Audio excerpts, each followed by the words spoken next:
Good morning, YouTube. Got a blade I want to show you. This is a handmade knife, and it come from a maker in the Delta in Mississippi. I don't know the guy's name, and I've had this knife a while, but I haven't heard back from the guy, and I don't even know if the number I have is any good anymore. I would love to get back in touch with him because I'd love for him to make me another knife. But this is a really cool knife.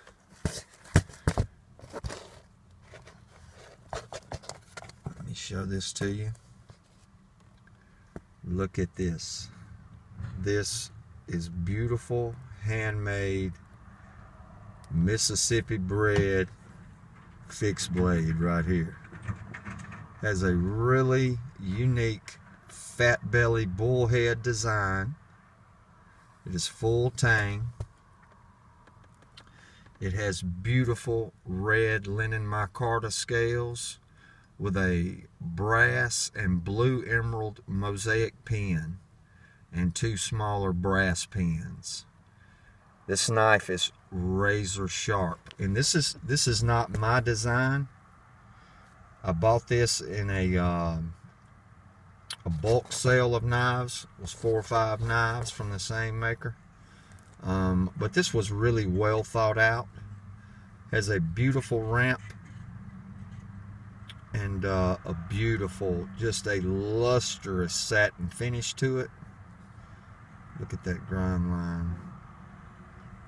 For a handmade knife, that is almost perfect.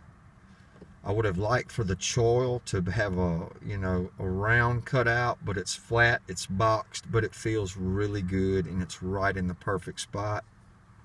The handle is just perfect. It is just so perfect. This is a good knife. It's a beautiful design. I'll let you look at the blade again.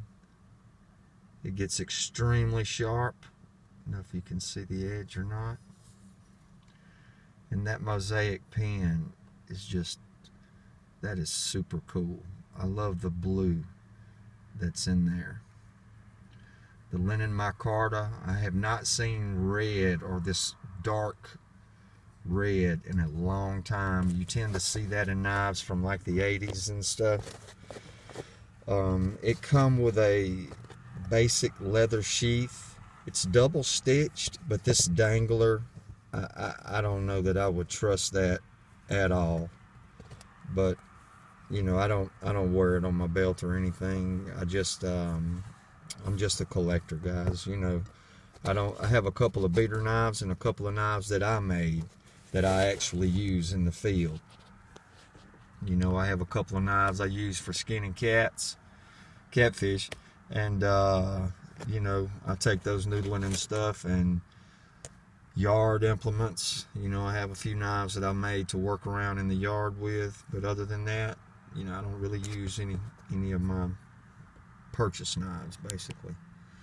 But that's just a handmade knife I had. I wanted to share that with you guys because it's probably one you would never see, and I just love the uniqueness of the blade.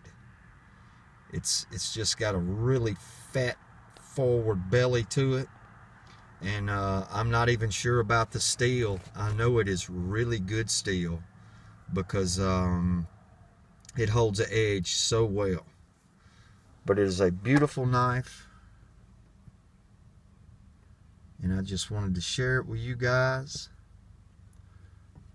I want to give a shout out to Carl Roger. He's a guy that collects katanas and tantos. He's a new subscriber of mine. He's a really awesome guy. If you guys haven't checked his channel out, check him out, especially if you're into swords and katanas. He's right there, man, and he's an awesome guy. He's a really awesome guy. Tony Castellonipi from England. He's another really cool YouTuber, man. He always gives me good positive comments. Thank you, Tony. I enjoy having you. As always, want to give a shout out to Cowboy, my man.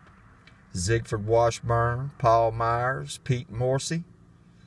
Those are fellow subscribers, and they're really awesome guys. I appreciate all your support. You know, all your comments are welcome. Choir Boy Cutlery, I'd like to give him a shout out. He's a guy I've been following lately, and he's got a really cool channel. He's just a good old boy from the South like me, and he's a good guy. But that's the one. That is the handmade fixed blade from the Delta. Full tang. And fellas, I appreciate you. More to come. Got a couple of Hibbins I want to show. And I'll talk to you guys later. Everybody have a safe day. Bye-bye.